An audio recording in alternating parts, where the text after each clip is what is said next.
নমস্কার, সুজাতা রন্ধনশালা আপনাদের সকলকে অনেক অনেক স্বাগত জানিয়ে আজকের একটি নতুন ভিডিও শুরু করছি। আজকের বানাবো ওল দিয়ে দারুণ একটি রেসিপি। আপনারা পুরো ভিডিওটা দেখতে থাকুন, আশা করছি খুবই ভালো লাগবে। আমি এখানে আজকে 3 কিলো 100 রোল একটা ওল তুলে নিয়ে চলে এসেছি। ভালো পরিষ্কার হয়নি, বর্ষাকাল, বৃষ্টি বন্ধ হচ্ছে না, তাই এখানে বসে পরিষ্কার করে নেব। আজকের ওল দিয়ে আপনাদের দারুণ সাথে একটা রেসিপি করে দেখাবো। ওল একটি পুষ্টিকর সবজি, যা শরীরের জন্য খুবই উপকারী। সঠিক পরিমাণে ওল খেলে শরীরের অনেক রোগ দূর করে। ওলের দ্রবণীয় ফাইবার কোষ্ঠকাঠিন্য হজম শক্তিকে বাড়াতে, কোষ্ঠকাঠিন্য সারাতে সহজেই দূর করে। এর উপস্থিত পুষ্টি হৃদরোগের ঝুঁকি কমায়, ত্বকের স্বাস্থ্য উন্নত করে। ওল খেলে অনেকের গলা চুলকায়, তার জন্য ওলটা ভালো করে লবণ হলুদ দিয়ে সিদ্ধ করে নেওয়া উচিত। তাতে গলা চুলকানোর ভয় থাকে না। যাদের অ্যালার্জি আছে তাদের ওল খাওয়ার আগে ডাক্তারের পরামর্শ নেওয়া উচিত। ওল অতিরিক্ত খেলে হজমের সমস্যা হতে পারে। আমি ওলটা কেটে নেব। একটু দাগ টাগ থাকলে তো আর বিক্রি হবে না, এগুলো বাড়িতে খাওয়া হয়ে যাবে। বাগানের ওল হয়েছে, সে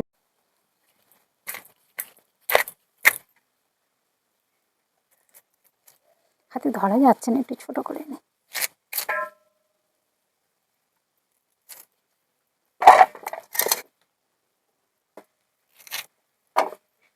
ওল কাটা হয়ে গেছে, আর লাগবে না, অনেক হয়ে যাবে। এবার আলু কেটে নেব।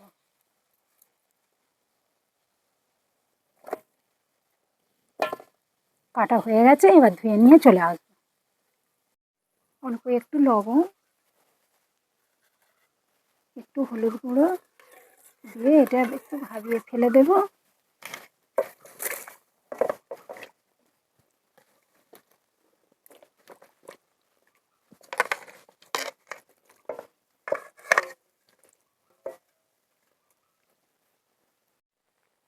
সিদ্ধ হয়ে গেছে।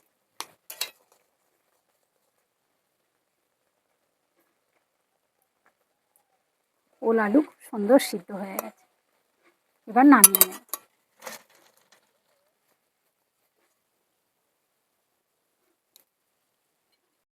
হলুদ, লবণ,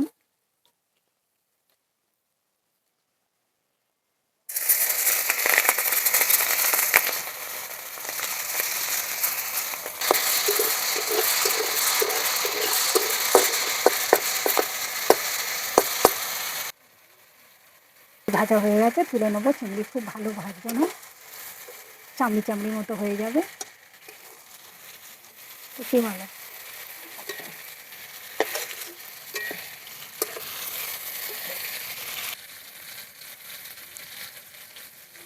চিংড়ি ভাজার তেলে আমি ফোড়ন করে নেবো। দিয়ে দেবো গোটা জিরে, শুকনো লঙ্কা, তেজপাতা।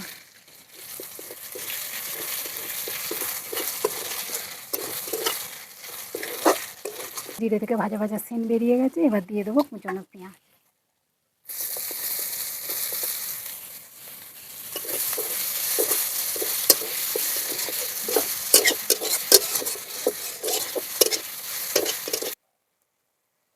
দিয়ে দেবো 1 চামচ রসুন, 1 চামচ আদা বাটা, 1 চামচ শুকনো লঙ্কা বাটা। ভালো করে আমি কষিয়ে নেব।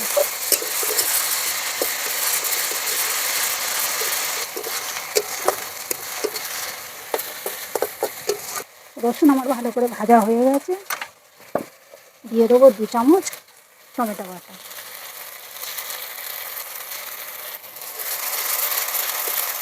দিয়ে দেবো ঝাল লঙ্কার গুঁড়ো, ধনিয়ার গুঁড়ো, জিরের গুঁড়ো, 1 চামচ হলুদ, নুনটা পরিমাণ মতো, আর স্বাদটা ব্যালেন্সের জন্য একটু দিয়ে দেবো চিনি।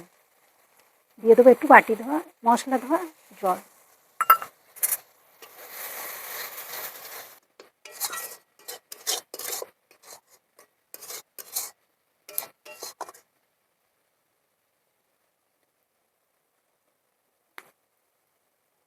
আমার খুব সুন্দর কষা হয়ে গেছে, মশলা থেকে তেল ছেড়ে দিয়েছে। এবার দিয়ে দেবো সিদ্ধ করা ওল আর আলু।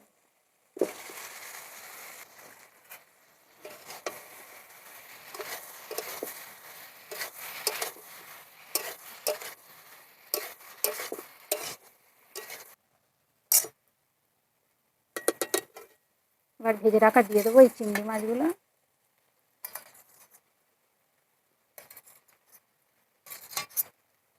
আমি এখানে 201 ওলের জন্য 3/1 দিলাম ওলটা। তো আমি 200 গ্রাম চিংড়ি দিয়েছি। চিংড়ি ছাড়ালে আর কিছু থাকে না।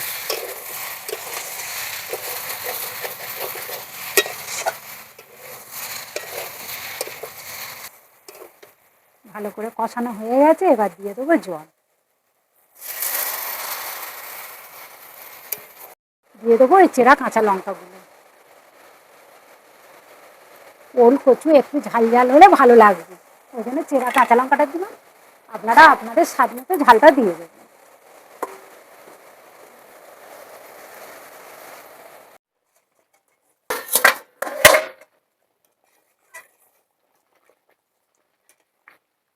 আমার গামাকা গামাকা হয়ে গেছে, আমি এবার নামিয়ে নেব।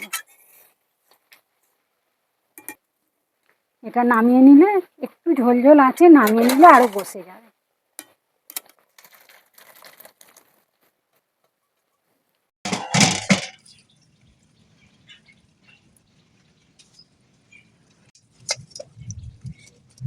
এই দেখুন বন্ধুরা, একদম বসে গেছে, কেকের মতন একদম নড়াচড়া করছে না। আমি বললাম তো এই জুসটা রয়েছে, একদম বসে যাবে। কত সুন্দর দেখতে হয়েছে, খেতে দারুণ লাগবে।